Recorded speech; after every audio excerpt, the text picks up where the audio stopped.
साक्षी मलिक की जो पर्सनैलिटी मेरे को दूर से दिखाई दी है वो ये है कि वो बिल्कुल साफ है, भावुक है और अन्याय के विरुद्ध जहां मोर्चा ले लेती है उससे पीछे नहीं हटती। देखो साक्षी मलिक को निश्चित रूप से आना चाहिए राजनीति में। मोखरा बड़ा गांव है। सिंह डांगी का क्या रहेगा? सर्वेश भाई, मैं साक्षी मलिक को आनंद सिंह डांगी से प्रभावी कैंडिडेट मानता हूँ। ये जलवा कई बार ऐसा लगता नहीं कि जलवा थोड़े दिन का रहता है कि आज वो संन्यास ले लिया तो देश उनको देख रहा है, उनको सर्च कर रहा है गूगल पे, तो थोड़े दिन जब इलेक्शन आएगा थोड़े दिन के बाद में तो वो जलवा फीका पड़ जाता है। देखो बबीता फोगाट वाले इलेक्शन से आप साक्षी मलिक के इलेक्शन को कंपेयर इसलिए नहीं कर सकते क्योंकि बबीता फोगाट बीजेपी के कैंडिडेट, जो समाज है ना जो सपोर्ट करता है वो बीजेपी के अगेंस्ट करता है। समाज कहें तो जाट समाज की बात डेफिनेटली जेपी दलाल ने कल रैली कर दी लोहारू में, बहुत बड़ी।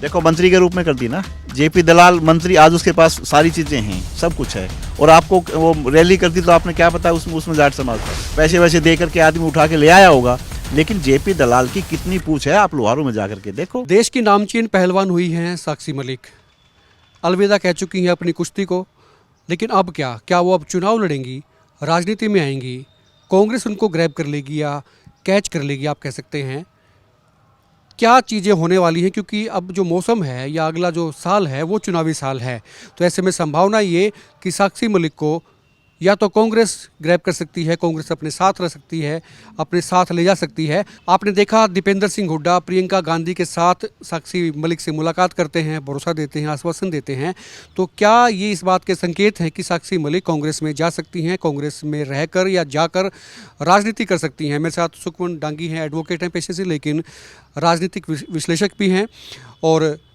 राष्ट्रीय जाट संरक्षण समिति के राष्ट्रीय प्रवक्ता भी हैं। आपसे इनसे आपकी मुलाकात पहले भी हो चुकी हैं, इनका ओपिनियन क्या है? सुखवंत भाई, आपको क्या लगता है साक्षी मलिक ने अलविदा कह दिया कुश्ती को? सर्वेश भाई नमस्कार, आपके दर्शकों को भी नमस्कार।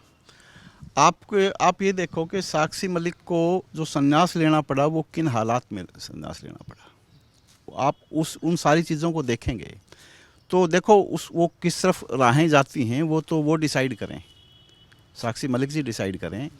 और लेकिन मेरी अपनी ओपिनियन ये है कि जो उनको ये लेना पड़ा, संन्यास लेना पड़ा, वो एक पूरे सिस्टम ने, और वो सिस्टम बीजेपी का सिस्टम है, हम सब ने देखा, उस सिस्टम ने मजबूर कर दिया। अब ब्रजभूषण वाला मामला देखो कितना सीरियस मैटर था और किस प्रकार से सारी चीज़ों को डाइवर्ट कर पे भी बिल्कुल आएंगे। साक्षी को आपको क्या लगता है कि वो किधर जा सकती हैं?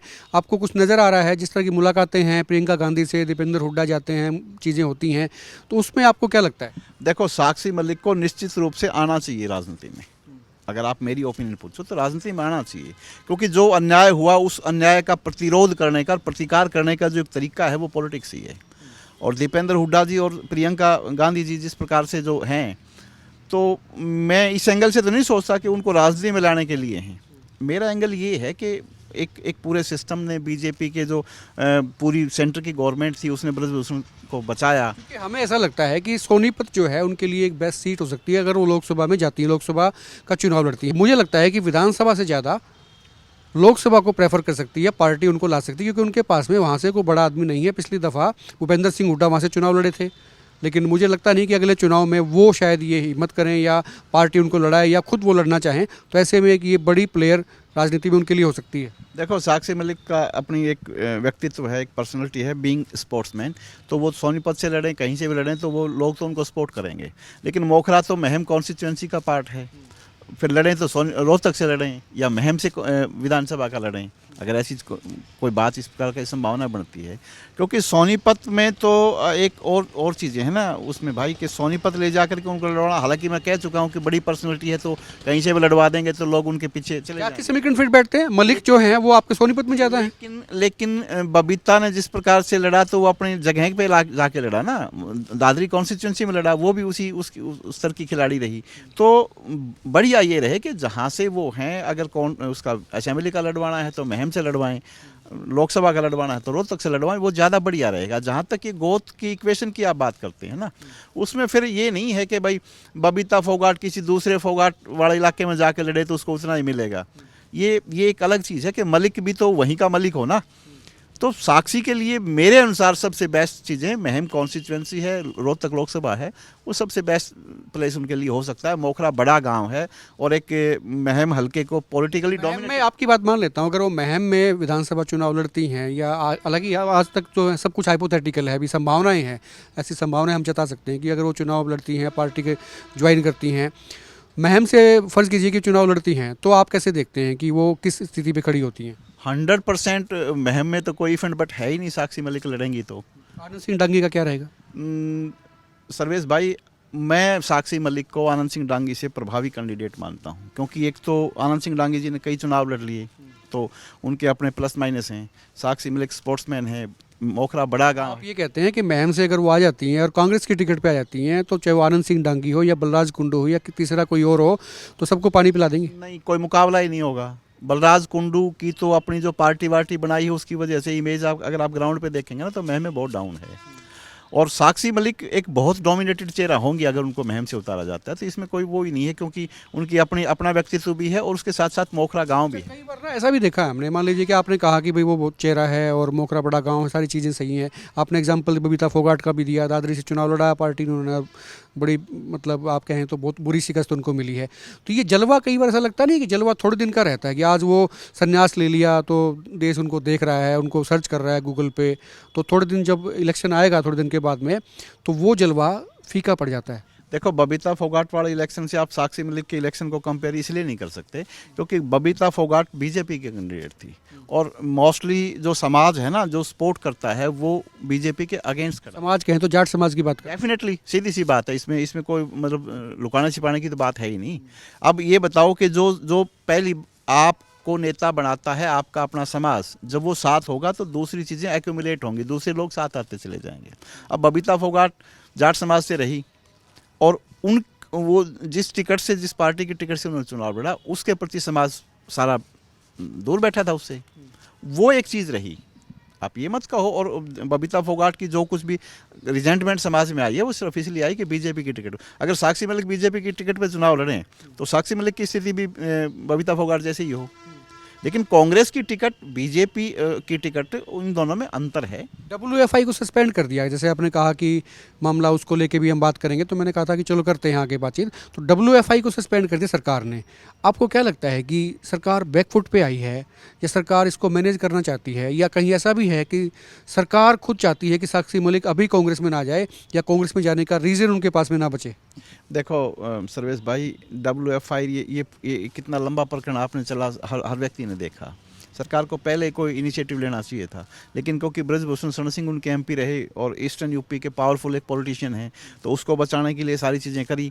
अब इनको लगता है कि चीज़ें एक्सट्रीम पे चली गई हैं। साक्षी मलिक ने संन्यास ले लिया, बजरंग पूनिया ने अपना पद्मश्री लौटाया, ये सारी चीज़ें एक्सट्रीम पे चली गई हैं। अब बीजेपी बिल्कुल डैमेज कंट्रोल करना चाहती है, लेकिन डैमेज कंट्रोल होगा नहीं। अब एक बात बताओ, न्याय और अन्याय की बात थी, जब इतने सीरियस उसके ऊपर एलिगेशन लगाए गए थे, मैं बीइंग एडवोकेट आपको ये बताऊं कि एलिगेशन लगा दिए, उसमें और किसी सबूत की ज़रूरत ही नहीं होती। कोई भी एक लड़की है या कोई लेडी है, वो झूठे आरोप क्यों लगाएगी? उसके पीछे उसका मोटिव तो होता है ना। और उसके आरोपों को बिना ऐसे सबूत के जो उसके एलिगेशंस को काटता हो, उसके बिना उसको झूठा क्यों माना जाए? मैं तो पहली बार देख रहा हूँ इस देश में इस प्रकार की चीज़ें हैं कि ब्रजभूषण सिंह को साफ निकाल दिया गया। सारी इन्वेस्टिगेटिंग एजेंसियों ने भी उसको सपोर्ट किया, सारी चीज़ों ने सपोर्ट किया, सरकार ने सपोर्ट किया, वो तो उसमें तो कोई है ही नहीं। और उस चीज़ को, ये पूरा जो सिनेरियो चला, इस पूरे सिनेरियो में साक्षी मलिक और इन ये जो बजरंग पूनिया एंड जो लोग थे, जो एक न्याय की लड़ाई लड़ रहे थे, उनकी बेइज्जती की गई सरकार की तरफ से। अब चीज़ें एक्सट्रीम पे चली गई। अगले ने संन्यास ले लिया, संन्यास इसलिए ले लिया कि उसको देख लिया कि कोई चीज़ वहाँ पे कंट्रोल तो हो नहीं सकती, कि वो उसके कंट्रोल से बाहर चली गई हैं। इस प्रकार के बेशरम लोग हावी हो गए कि वो चीज़ें बाहर चली गई, तो उसने संन्यास ले लिया। एक वर्ग ऐसा भी है जो ये कहता है कि भी वो साक्षी मलिक हो या बजरंग पूनिया, जो ट्रायल से ही इन्होंने किनारा किया था, ट्रायल से भागे थे या ट्रायल देने में इनको डर लगता था सो कॉल्ड, या इनका मैनेजमेंट था जो भी था, उससे नाराज़गी भी है। उनको लोगों को लगता है कि जो उभरते हुए पहलवान थे इन्होंने उनको दबाने का कोशिश किया, दबाने का प्रयास किया, उनको ख़त्म करने का प्रयास किया, सिर्फ अपने पर्सनल उस चीज़ों के लिए। ये परसेप्शन बीजेपी के द्वारा चलाई गई थी, ताकि सारी चीज़ को, मैंने कहा ना कि वो डाइवर्ट, ये परसेप्शन उन्होंने चलाई कि ट्रायल से बचना चाहते हैं। विषय था ही नहीं, विषय कुछ और था। और उन्होंने जो पूरा नेक्सस ब्रजभूषण शरण सिंह और उसके लोगों का था, जो बीजेपी द्वारा सपोर्टेड लोग थे, उनके नेक्सस के ऊपर जो एलिगेशन लगे थे उनको डाइल्यूट करने के लिए ये परसेप्शन घुमाया गया था। एक तरफ तो आप कह रहे थे कि भी समाज जो है बीजेपी के खिलाफ है, जाट समाज की बात करें, आपको फिर ये भी लगता है कि बीजेपी ने वो चीज़ें चलाई थी, ट्रेंड किया था, तो इसका मतलब ये है कि बीजेपी की सेंधमारी जाट समाज में तो है ना, आप खुद ही मान रहे हैं। नहीं, वो ये सब सारी चीज़ें सोशल मीडिया पर ये जो चीज़ें चल रही हैं उसमें जाट समाज की तो 1% भी लोग बीजेपी के साथ नहीं हैं। कुछ लोग आपको जो ये दिखाई देते हैं ना, जो टीवी पर इधर उधर जो माइकों के सामने जो स्टेटमेंट देते हैं, वो लोग अपने इंटरेस्टेड व्यस्त हैं उनके बीजेपी और सरकार में, इसलिए वो स्टेटमेंट देते हैं। इनकी कोई पूछ नहीं है। जाट समाज तो 1% भी बीजेपी को सपोर्ट। जेपी दलाल ने कल रैली कर दी लोहारू में, बहुत बड़ी। देखो, मंत्री के रूप में कर दी ना जेपी दलाल मंत्री, आज उसके पास सारी चीज़ें हैं, सब कुछ है, और आपको वो रैली कर दी तो आपने क्या पता उसमें जाट समाज था। जेपी दलाल की आप लोहारू में जा करके देखो, जाट समाज 100%। और वो इसलिए नहीं कि वो कास्टिस्ट लोग हैं, इसलिए नहीं कि उनके कोई इंटरेस्ट पूरे नहीं हुए बीजेपी में, वो इसलिए है कि बीजेपी और उसकी सरकार ने इनको मतलब बहुत ज़्यादा ह्यूमिलिएट करने की कोशिश की। सब चीज़ों में गाड़ियाँ दी, उनको अलग थलग किया, उनकी चीज़ें। आज आप कह रहे हो कि जेपी दलाल ने रैली कर दी होगी, एक मंत्री के रूप में कहीं से पैसे वैसे दे करके आदमी उठा के ले आया होगा, लेकिन जेपी दलाल की कितनी पूछ है, आप लोहारू में जा करके देखो। आखिरी सवाल ये है सुखवंत जी, मान लीजिए कि साक्षी मलिक आ जाती हैं और कांग्रेस की टिकट पर लड़ते भी हैं, राजनीतिक भविष्य कैसे देखते हैं उनका? उनका राजनीतिक भविष्य बहुत सुखद है, बहुत सुखद है। एक देखो, साक्षी मलिक जो को कुछ वक्त की इंतजार करनी चाहिए या फिर कूद जाना चाहिए? मैं ये कह रहा हूँ, साक्षी मलिक की जो पर्सनैलिटी मेरे को दूर से दिखाई दी है, वो ये है कि वो बिल्कुल साफ है, भावुक है, और अन्याय के विरुद्ध जहाँ मोर्चा ले लेती है उससे पीछे नहीं हटती। इस प्रकार के लोगों का जो राजनीतिक भविष्य है वो बहुत सुखद होगा, क्योंकि वो चीज़ें हैं ना समाज में। सर्वेश भाई, ये कुछ 1% लोग हैं जो अपने पॉलिटिकल फ़ायदे के लिए या अपने वेस्टेड इंटरेस्ट के लिए इधर उधर करते रहते हैं। मोस्ट ऑफ द समाज, उसमें मैं सब लोगों की बात करता हूँ, केवल जाट समाज की बात नहीं, सब लोग अपना काम करके खाने वाले लोग हैं और साफ़ है, उनके पास इस प्रकार की बकवास करने का समय ही नहीं है। साक्षी मलिक उनको रिप्रेजेंट करेगी, जो साफ़ लोग हैं। आपने देखा नहीं कि उसने एक स्टैंड लिया तो उसी स्टैंड पर रही वो, उसके जो आंसू निकले उसको लोग कह रहे हैं कि वो इसलिए निकले कि वो भावुक है, स्थिति कंट्रोल से बाहर चली गई। तो साक्षी मलिक का बहुत अच्छा भविष्य है। शुक्रिया बात करने के लिए। एडवोकेट सुखवंत डांगी थे। उनका कहना है कि साक्षी मलिक का फ्यूचर राजनीति में ब्राइट है।